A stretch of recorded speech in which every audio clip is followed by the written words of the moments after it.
सभी साथियों को मेरा नमस्कार। राम राम।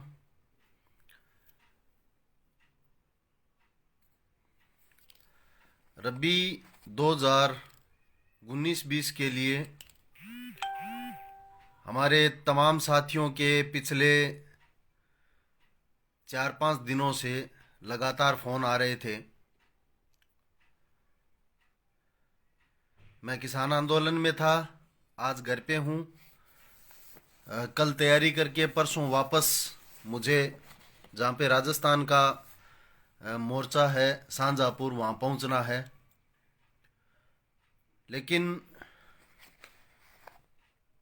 जो फसल बीमा क्लेम रबी 19-20 का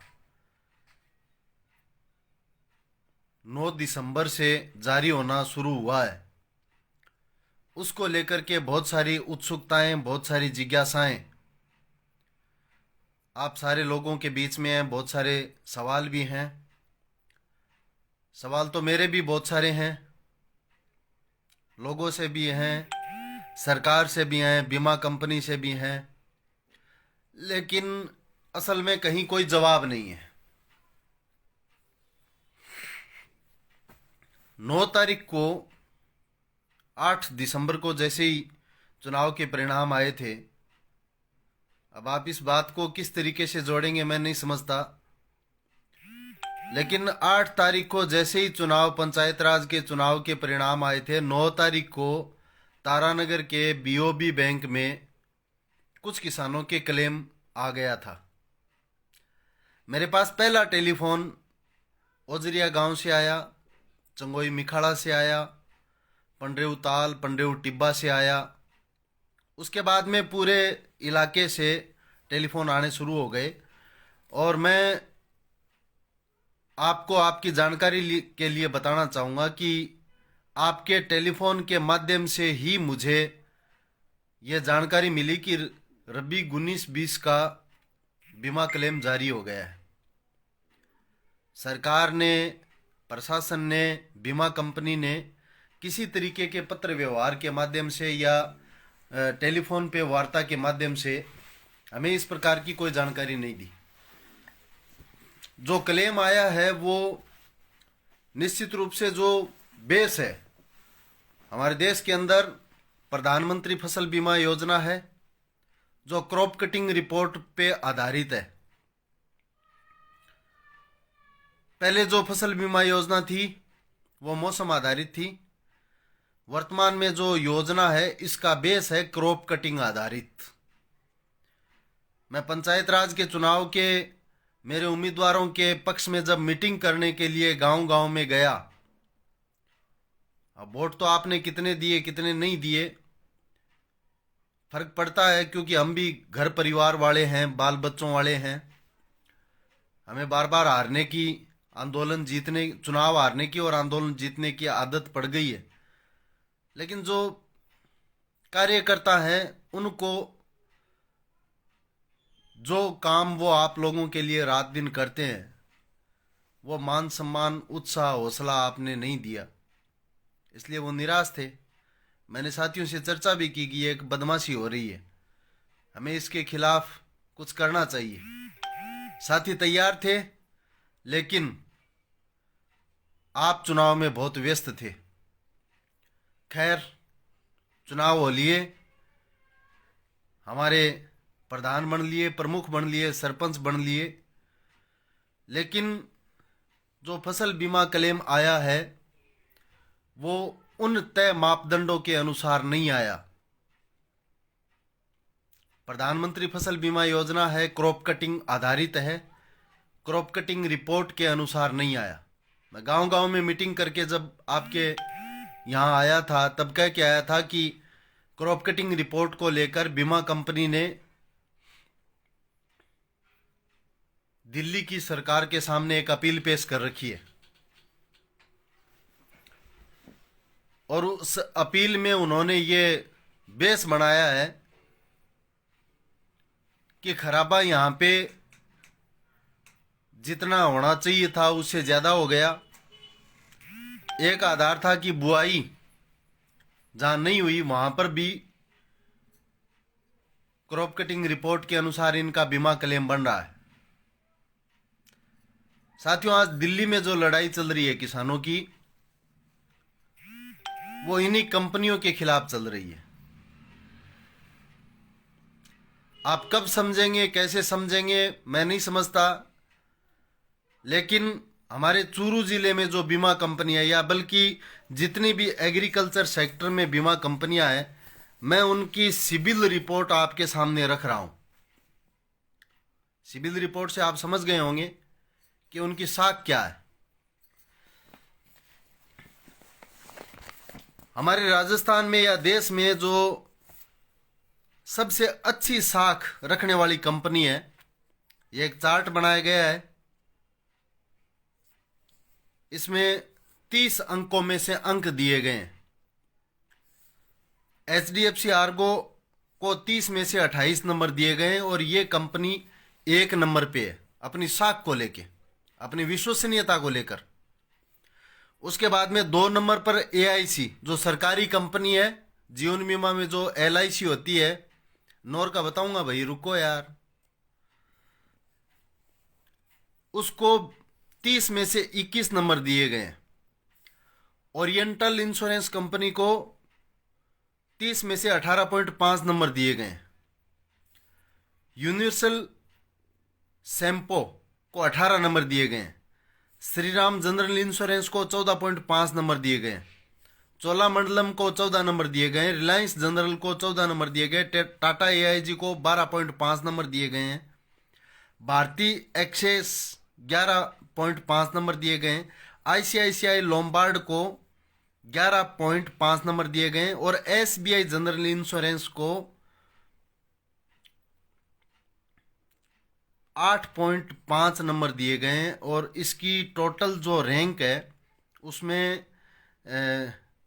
8.5 नंबर दिए गए। और फ्यूचर जनरली को 7 नंबर, बजाज एलायंस को 4 नंबर, यूनाइटेड इंडिया को 3.5, इफ्को टोक्यो को 2 नंबर, रॉयल सुंदरम को 1.5, नेशनल इंश्योरेंस को 1 और न्यू इंडिया को 0 नंबर दिया गया है। यहाँ पे चूरू में जो पिछले 3 साल से रबी 17-18 से लेके आज रबी 20-21 का मसला चल रहा है, तब से लेके एसबीआई जनरल इंश्योरेंस अपने पांव पूरी तरह गहराई तक जमाए बैठी है। और इस कंपनी में टोटल ये 18 कंपनियां हैं, जिसमें 12 के नंबर हैं, बाकी के 0 नंबर हैं। तो 11 नंबर पे एसबीआई जनरल इंश्योरेंस आती है, जो हमारे चूरू जिले में काम कर रही है। ठीक है, राजगढ़, तारानगर, सरदार शहर, रतनगढ़, सुजानगढ़, बिद्दासर, ये सारे आ गए हैं इसमें। आप अलग अलग मत पूछिए इसके बारे में, मैं जिले की बात कर रहा हूँ। तो जो सबसे लोएस्ट, सबसे जिसके कम नंबर हैं, वो कंपनी हमारे चूरू जिले में काम कर रही है। भादरा में जो क्लेम साथियों क्या है, वहां पे हमारे साथियों का संघर्ष, राजनीतिक पावर, इसलिए कोई भी तरीके की बदमाशी वो चाह के भी नहीं कर सकते थे। और वहां पे जो कंपनी है वो एआईसी है, जिसकी 2 नंबर पे रैंक है और 30 में से 21 नंबर है उसके। वहां पे क्लेम जो आया है वो लगभग तय मापदंड के अनुसार आया है। लेकिन चूरू जिले में जो क्लेम क्रॉप कटिंग रिपोर्ट के अनुसार 4,000 रुपये से लेके 6800 रुपये बीघे का आना चाहिए था, वो क्लेम अब तक के आपके टेलीफोन के माध्यम से मिली जानकारी के अनुसार 100 रुपये से लेकर के 1250 रुपये बीघे का आया है। आप पूछेंगे कि ये कैसे हुआ। मैं माननीय एमपी साहब से भी मैंने बहुत अनुनय निवेदन किया था कि बीमा कंपनियां बदमाशी कर रही है। मैंने पहले भी आपको ये दस्तावेज दिखाया था, जो ऑपरेशनल गाइडलाइन के नाम से हैं, और ये ओरिजिनल है। उसके बाद में बीमा कंपनी ने जिन मापदंडों के अनुसार चूरू जिले के किसानों का क्लेम बन गया, उसके खिलाफ केंद्र की सरकार में एक अपील पेश की और एक ये गाइडलाइन जारी करवा दी। इसका नाम भी ऑपरेशनल गाइडलाइन है, लेकिन आप, क्योंकि मैंने सामने का कैमरा ऑन कर रखा है, इसलिए आप ठीक से शायद देख नहीं पाएंगे, लेकिन ये रिवाइज्ड है, मतलब संशोधित अधिसूचना है। इस संशोधित अधिसूचना की वजह से उन्होंने वो सारे मापदंड प्रावधान करवा लिए कि किसान को कैसे बीमा क्लेम देने से हम बच सकते हैं। और वर्तमान में यहीं तक काम नहीं चला है, ये केंद्र सरकार ने एक और गाइडलाइन जारी करवा ली है, ये भी रिवाइज्ड है।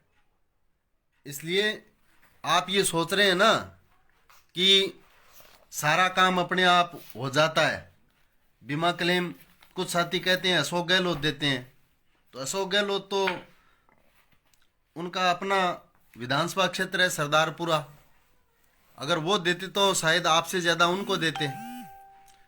कुछ लोग कहते हैं मोदी जी, क्योंकि योजना भी उन्हीं के नाम से। हमारे एमपी साहब तो कह रहे थे ये कामेड फसल बीमा योजना है क्या, हम तो कह रहे हैं बिल्कुल ये प्रधानमंत्री फसल बीमा योजना ही है। लेकिन देश में गुजरात मॉडल लागू हो रहा है और बहुत शानदार तरीके से हो रहा है, आप देख रहे हैं। लेकिन गुजरात की सरकार ने रबी 2021 में केंद्र की सरकार को स्पष्ट रूप से इनकार कर दिया कि जो प्रीमियम सब्सिडी हमें देनी पड़ रही है, हम किसी भी तरीके से इसको स्टेट है वो वहन नहीं कर पा रहा है, स्वीकार नहीं कर पा रहा है, हम ये योजना हमारे स्टेट में लागू नहीं करना चाह रहे। तो इस बार इन्होंने इस योजना को गुजरात में लागू नहीं किया। गुजरात मॉडल देश में लागू होगा लेकिन गुजरात में नहीं होगा। रिवाइज गाइडलाइन जारी हुई, उस समय मैंने सवाल उठा दिया था कि ये किसानों के सबसे ज़्यादा नुकसान अगर होगा, क्योंकि चूरू जिले का फसल बीमा को लेकर के अपने आप में एक बहुत बड़ा उदाहरण था, तारानगर राजगढ़ का बहुत बड़ा उदाहरण था। इस चीज़ को अगर आप सारे लोग समझ जाते, हमारे जनप्रतिनिधि समझ जाते, तो आज ये स्थिति का सामना हमें नहीं करना पड़ता कि जो 6,000 रुपये, 4,000 रुपये, 5,000 रुपये, 6800 रुपये का क्लेम बढ़ना चाहिए था, वो आज 100 रुपये से लेके 1,250 रुपये तक का हमारे खातों में डाला जा रहा है, मैसेज आ रहे हैं। ये स्थिति हमें इसी रूप में सामना नहीं करना पड़ता। क्रॉप कटिंग रिपोर्ट में खराबा ज़्यादा आ गया, इसलिए बीमा कंपनी ने वहाँ अपील कर दी। लेकिन मैं चूरू जिले के ही जो किसान हैं, सुजानगढ़ के, रतनगढ़ के, बिदासर के, चूरू प्रॉपर के, सरदार शहर के, उन किसानों से भी पूछना चाहूँगा कि आपके बार बार खराबा होते हुए भी आपकी क्रॉप कटिंग रिपोर्ट में आपके यहाँ पे जमाना दिखाया गया, उत्पादन दिखाया गया, आप केंद्र की सरकार तक या सरकार स्टेट गवर्नमेंट तक कैसे नहीं पहुँचे? आपको वहाँ पहुँचना चाहिए था। हो सकता है बीमा कंपनियों की अपील केंद्र में स्वीकार हुई, उस तरीके से आपकी भी हो जाती। लेकिन असल में जो मसला है वो आपके लिए नहीं है। आज देश के अंदर जो संघर्ष चल रहा है, दिल्ली के चारों तरफ अलग अलग प्रांतों से लाखों नहीं, मैं कह रहा हूँ 1 करोड़ से ऊपर किसान धरने पे बैठे हैं। वो इन्हीं कंपनियों के खिलाफ बैठे हैं। इन्हीं कंपनियों के इसलिए खिलाफ बैठे हैं कि अडानी और अंबानी समूह, वो व्यक्ति नहीं है, वो भी कंपनियां हैं, वो कृषि उत्पाद के ऊपर अपने व्यापार का कब्जा करना चाह रहे हैं। हम इस मुद्दे को लेकर निश्चित रूप से लड़ेंगे, लेकिन फसल बीमा को लेकर लड़ेंगे। लेकिन अभी जो देश के किसान ने अपनी ज़मीन को, अपनी किसानी को, अपनी पहचान को बचाने के लिए जो लड़ाई छेड़ रखी है, उस लड़ाई को जीतना है। इसलिए आप सबसे भी निवेदन है, कुछ जागरूक बनिए, हमारे जनप्रतिनिधियों से भी बात कीजिए, उन्हें पूछिए। मैं कुछ दिनों पहले हमारे इस क्लेम को लेकर, बकाया क्लेम को लेकर हमारे तमाम जनप्रतिनिधियों से मिला था। हमारे कुछ साथी कह रहे थे कि आपको सबसे नहीं मिलना चाहिए। मैंने कहा जब इशू इतना बड़ा है जिसको लोग समझने की कोशिश नहीं कर रहे, अगर हमने इसको समझ लिया तो हमारी पूरी ये कोशिश होनी चाहिए कि हम इस बात को लेकर लोगों तक जाएं, जनप्रतिनिधियों तक जाएं, किसान का पक्ष रखें। हम एमपी साहब से भी मिले, अब वो इसके बारे में क्या सोचते हैं, क्या हमारे बारे में सोचते हैं, क्या कहते हैं, वो तो वो जाने। हम राठौड़ साहब से भी मिले, हमने कामेड़ बलवान पुनिया को भी अवगत करवाया, लेकिन उन्होंने उस खतरे को भांप लिया और अपने इलाके में, क्योंकि लोग उनके साथ थे, उस खतरे को लागू नहीं होने दिया। वो धन्यवाद के पात्र हैं। हमारे जनप्रतिनिधि चूरू जिले वाले क्या कर रहे थे? जात धर्म गोत्र के नाम पर सिर्फ वोट लेने का ही काम करेंगे या किसान की जनता की बात करने का भी काम करेंगे, ये तो आपको तय करना है। आप सब साथियों के फोन आ रहे थे बार बार, इसलिए ज़रूरी था कि मैं आप सब से इस बारे में चर्चा करूं। अब तक की ये रिपोर्ट है। क्रॉप कटिंग रिपोर्ट की दिल्ली की सरकार में अपील थी, उस अपील में क्या फैसला हुआ मुझे नहीं पता। मैंने तमाम आला अधिकारियों से, बीमा कंपनी के प्रतिनिधियों से बात करने की कोशिश की, जानने की कोशिश की, लेकिन कोई भी जानकारी ना तो दूरभाष पे मिली ना ऑन पेपर मिली है, कागज़ पे। जैसे ही कोई जानकारी मिलेगी, पूरा प्रयास है आप सबको अवगत करवाने का प्रयास करेंगे, लेकिन लड़ना पड़ेगा। तैयार हो जाओ। दिल्ली का आंदोलन बहुत मजबूती के साथ आगे बढ़ रहा है, इसमें सहयोग कीजिए, आप आगे आइए और उसके बाद में हम इस बीमा कंपनी की, जिसकी साख सबसे खराब है और चूरू जिले में पांव जमाए बैठी है, इसको उखाड़ फेंकने का काम करेंगे और किसान को जिताने का काम करेंगे। यही बात कहते हुए आप सब से इजाज़त चाहूँगा। सबको बहुत बहुत धन्यवाद।